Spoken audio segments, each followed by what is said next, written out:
ये बात तो बिल्कुल सच है कि तुमसे अच्छे भी बहुत लोग हैं तुम्हारे क्षेत्र में, और तुमसे बुरा काम करने वाले भी बहुत लोग हैं, या नए नए सीखने वाले लोग भी बहुत हैं। तो लोग बहुत हैं, और चाहे तुम कितने भी ऊंचाइयों पर चले जाओगे ना, फिर भी कोई ना कोई तो वैसा ज़रूर रहेगा जो तुमसे ज़्यादा बेहतर रहेगा।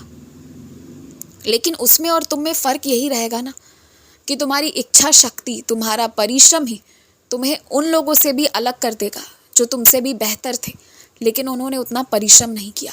अंतिम समय तक प्रयास करो, जब तक समय है ना तब तक प्रयास करो। प्रयास में कोई कमी मत लाओ और ज़िद्दी बनो। थोड़ा ज़िद करो और देखो क्या नहीं मिलेगा तुम्हें। तुम अपनी किस्मत पर रो मत कि क्या मिला है तुम्हें, अब अपनी किस्मत को बदलने का सोचो। और एक बात तो मैं तुमसे ज़रूर कहूँगा कि अपनी उन आदतों पर ध्यान दो जो आदतें ना तुम्हें अभी भीड़ का हिस्सा बना रखी हैं, और उनसे अलग कैसे होगे उसके लिए उन गंदी आदतों को छोड़ो। किसी की चुगली, किसी की बुराई, किसी की निंदा में अपना समय मत दो। यदि दे रहे हो ना तो तुम कभी खास नहीं बन पाओगे, हमेशा वही आम भीड़ में ही रहोगे।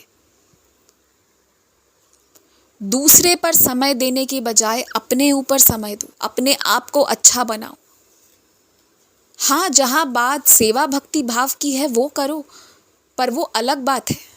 और याद रखो, तुम जो सेवा भक्ति भी कर रहे हो ना, उससे भी तुम्हारा ही किस्मत खुलेगा, तुम्हारा ही भाग्योदय होगा। तो वो भी तुम कहीं ना कहीं अपने ही लिए कर रहे हो। और किसी भी नकारात्मक चीज़ में, किसी भी बेकार की चर्चा में, समय व्यर्थ ही बर्बाद करने वाले कार्यों में एकदम मत रहो, बिल्कुल मत रहो। किसी को ज़रूरत हो तो सहायता पहुंचाओ, लेकिन इस बात का भी ध्यान रखो कि जो तुम्हारे विषय नहीं है, जो तुम्हारे मामले नहीं हैं, उनमें ज़बरदस्ती जाकर वहाँ पर सुलझाने की कोशिश भी मत करो। क्योंकि कुछ समस्याएं जो दूसरों की है ना, जहाँ तुम्हारी दखल अंदाजी की बिल्कुल ज़रूरत नहीं है, वहाँ तुम बिल्कुल मत पड़ो। वो समय बर्बाद करना और मूर्खता के समान होता है। क्योंकि जैसे तुम्हारे जीवन में परेशानियां आई, तुमने उसका समस्या का समाधान निकाला, तो तुम्हें जीने की कला आई, वैसे ही दूसरों का समय है। तो वो समय यदि तुम ले रहे हो और उनकी जगह तुम अपनी सीखी हुई चीज़ों को वहाँ पर उतार रहे हो, तो वो सीख भी नहीं पाएंगे और तुम्हारी समय की बर्बादी भी होगी। तो जो मैं जिस सृष्टि को जिस तरीके से चला रहा हूँ ना, उसे चलने दो। जो तुम्हारे पास आ रहा है, जो तुम्हारी चीज़ें हैं, बस तुम उसको देखते जाओ, अपने कर्म को देखते जाओ। और हार तो बिल्कुल मत मानो, जिद रखो, एक जिद रखो, एक कोशिश करने की एक अपने व्यवहार में आदत ही डाल लो। सब बदल जाएगा, यकीन मानो। और तुम्हारा परिश्रम, तुम्हारी मेहनत, तुम्हारी बुद्धि ही इन चीज़ों को बदल सकती है। यदि यूं ही खाली बैठे रहना है ना, तो फिर कभी खुद रोगे, कभी मुझे कोसोगे, पर उसमें किसी का फ़ायदा नहीं है।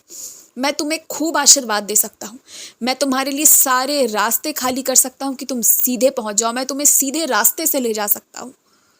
मैं तुम्हें हर वो चीज़ उपलब्ध करा सकता हूँ जो तुम्हें तुरंत वहाँ पहुँचा दे, लेकिन पाँव आगे तुम्हें बढ़ाना पड़ेगा। मैं तुम्हारे पाँव में भी तेज़ गति दे सकता हूँ, लेकिन वो गति भी तभी पकड़ेगी जब तुम पहली प्रयास करोगे अपने पाँव को उठाने का। तो शुरुआत तो तुम्हें करना पड़ेगा ना। वो तुम करोगे नहीं तो तुम खुद भी रुके हुए हो और मुझे भी पीछे रोके हुए हो। तो शुरू हो जाओ। आखिर इतना मुश्किल भी थोड़ी है, एक बार खुद को आजमा कर देख लो। तुम्हें अपनी किस्मत पर शक है ना, पर एक बार आजमा कर देख तो लो। सारा शक, सारी शंकाएं दूर हो जाएंगी तुम्हारी। बहुत खुश रहो, मुस्कुराते रहो।